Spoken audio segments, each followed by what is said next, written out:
दोस्तों नमस्कार, सत श्री अकाल, आदाब। कैसे आप सब? उम्मीद करते हैं फर्स्ट क्लास, जबरदस्त और जिंदाबाद होंगे। दोस्तों, आज मैं आपके लिए नॉर्मलाइजेशन का एक छोटा-सा डाटा लेकर आया हूँ। जी हाँ, आज ही मेरे पास एक 2-3 दिन पहले से भी 1-2 लोगों का कॉल आना शुरू हो गया था। 1-2 लोगों के व्हाट्सएप मैसेजेस आए थे, जिन्होंने मुझसे प्रश्न किया था कि 25 की फर्स्ट शिफ्ट में आपने कितना नॉर्मलाइजेशन बताया है? दोस्तों, मैं आपको बता दूँ कि 25 की फर्स्ट शिफ्ट में मैंने जो आपको नॉर्मलाइजेशन बताया है, वो आपको बताया था मिनिमम 2 नंबर का और मैक्सिमम 7 नंबर का। और एवरेज जो नॉर्मलाइजेशन बताया था, वो 5 नंबर का नॉर्मलाइजेशन बताया था। दोस्तों, मेरे पास 2-3 दिन पहले एक बच्ची का मैसेज आता है, शिखा चौहान जी का। जनरल कैटेगरी से बिलॉन्ग करती हैं और फीमेल है। और उनके जो राइट हैं वो 105 क्वेश्चन्स हैं, जो रॉन्ग है वो 30 क्वेश्चन है।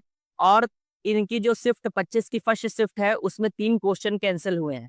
उसके अकॉर्डिंग अगर मैं फॉर्मूला लगा दूं तो इनके जो राइट है वो 105 है, उसमें गुणा हो जाएगा 300 का, क्योंकि 300 अंक निर्धारित किए गए थे। और डिवाइडेशन होगा उसमें 147 से, क्योंकि 3 क्वेश्चन कैंसिल हुए थे तो 150 पे 3 कम करेंगे तो 147 आएगा।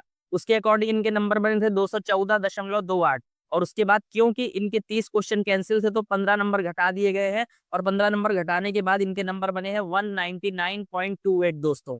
अब इनकी जो कट ऑफ गई हुई है वो गई हुई है 203 दशमलव समथिंग करके, और इनके नंबर है 199.28। अब इनका प्रश्न ये है कि जब आपने मिनिमम 2 नंबर का और मैक्सिमम 7 नंबर तक का नॉमिनेशन बताया है और एवरेज 5 नंबर का नॉमिनेशन बताया है, तो उस स्थिति में 199 में अगर हम 5 जोड़ दें तो 204 नंबर बनते हैं। उस स्थिति में मेरा सिलेक्शन क्यों नहीं हुआ है? तो दोस्तों, ये वीडियो आप लोगों के लिए भी बहुत इंपॉर्टेंट होने वाला है। इसे ध्यान से देखिएगा, क्योंकि जितने भी नॉर्मलाइजेशन से रिलेटेड डाउट हैं, वो सब के सब आपके दूर हो जाएँगे। पहली बात पहली बात ये है दोस्तों कि आप मेरी बात को ध्यान से समझिएगा। मैंने ओएमआर्स खुद चेक की थी, आपको ये मैंने बताया हुआ था। लेकिन पहली प्रोबेबिलिटी, मैंने हर वीडियो में यही बात आपसे कही है, पहली प्रोबेबिलिटी ये बनती है कि जो ओएमआर शीट मुझे दी गई हैं, हो सकता है उसमें जोड़ने-घटाने में गलती हुई हो। हालाँकि इस बात में कम तवज्जो दी जा सकती है कि जोड़ने-घटाने में कम गलती हुई है, क्योंकि ज़्यादा गलती हुई है, क्योंकि यहाँ पर मैंने खुद चेक किया, उसके बाद मैंने अपने स्टाफ से चेक कराया, पहली बात। दूसरी बात, कभी-कभी होता ये है कि बच्चे एक्स्ट्रा ऑर्डिनरी बनने के लिए, स्टूडेंट्स एक्स्ट्रा ऑर्डिनरी बनने के लिए क्या करते हैं, वो जो मार्कशीट रहती है उसके ऊपर एक पेज रखते हैं, पेज रखने के बाद उसमें ऊपर से गोला भर देते हैं, ताकि मेरे सामने जब वो मार्कशीट आए तो मुझे लगे कि उनके ज़्यादा नंबर है। और कभी भी आपने देखा होगा, अगर मैं यूट्यूब वीडियो बनाने के लिए गया हुआ हूँ, ग्राउंड में मिला हूँ बच्चों से, तो जिनको देख के भी नहीं लगता है कि इनके नंबर आ सकते हैं, उन्होंने भी अपने नंबर कहीं न कहीं 5 से 10 नंबर एक्स्ट्रा बता ही दिया है। ये लोगों की आदत होती है, 80% स्टूडेंट्स, और मैंने पहले भी वीडियो में बोल के रखा हुआ है कि 80% स्टूडेंट्स की आदत होती है कि वो अपने नंबर बहुत बढ़ा-चढ़ा कर बता देते हैं। तो प्रोबेबिलिटी ये भी बनती है कि ओएमआर शीट में भी उन्होंने ऊपर पेज रख के गोला भर दिया हो, ताकि मेरे को गिनने में लगे कि भाई नंबर ज़्यादा है इस बंदे के।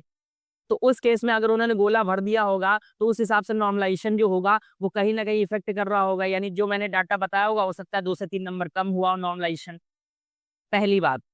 तीसरी बात ये कहते हैं कि ये बताइए कि जब लास्ट टाइम जब आप पेपर दे रहे होते हैं, 2 घंटा होने वाला होता है, तो लास्ट टाइम में बहुत सारे बच्चे जब नीचे की एमआर शीट जहाँ हो जाती है, ऊपर की एमआर शीट जहाँ होने वाली थी, खटाखट गोला भर देते हैं, और जो नीचे शीट लगी होती है, वो ऊपर-नीचे हो जाती है।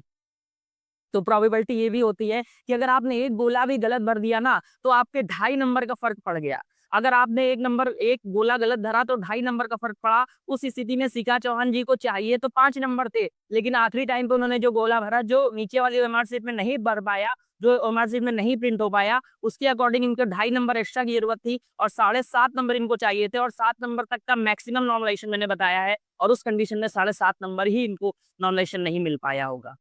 ये भी प्रोबेबिलिटी कहती है। और प्रोबेबिलिटी क्या कहती है? प्रोबेबिलिटी ये भी कहती है कि जो नीचे की ओएमआर शीट रहती है, ऊपर-नीचे हो जाती है, उसके कारण जो गोले होते हैं, वो हमें देखने में समझ में नहीं आते हैं। तो दोस्तों, ये है पूरा नॉर्मलाइजेशन का सार। तो मैं सिर्फ़ आपसे ये कहना चाहता हूँ दोस्तों, कि जब आपने नॉर्मलाइजेशन का वीडियो मेरा देखा था, मैंने आपसे क्लियरली एक बात कही थी कि दोस्तों, नॉर्मलाइजेशन के चक्कर में मत पड़िए। आपको अगर आपके नंबर आपको लग रहे हैं कि कम है, तो दोस्तों आप फिज़िकल भी हो चुके हैं। जब फिज़िकल हो चुके हैं तो उसके बाद आप अपनी पढ़ाई भी करिए ना। आप क्यों चक्कर में पड़ रहे हैं? जब तक वर्दी आपको आ ना जाए, आप अपने आप को 100% सेफ मत समझिएगा कि आपका सिलेक्शन हो गया है। अपनी पढ़ाई को मत रोकिएगा। और शिखा चौहान जी, मैं आपसे बस एक ही बात कहना चाहता हूँ कि ईश्वर की मर्ज़ी होती है, हो सकता है आपका सिलेक्शन नहीं हो रहा हो। अब हो सकता है कि ईश्वर आपको इससे अच्छी पोस्ट कोई देना चाहते हो। अभी बहुत सारी फिर से यूपी पुलिस की वैकेंसीज़ आ रही हैं।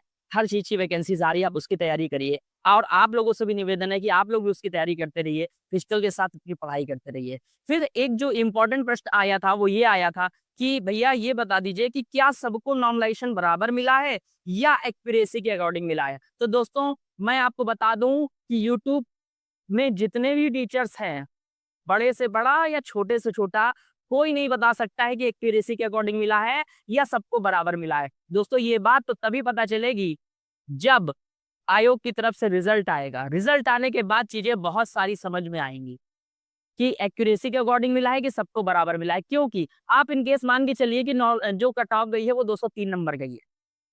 अब किसी एक बच्चे के 201 नंबर थे, अब वो क्लियर हो गया तो मैंने क्या बताया कि मिनिमम 2 नंबर का नॉर्मलाइज़ेशन मिला है, ठीक है?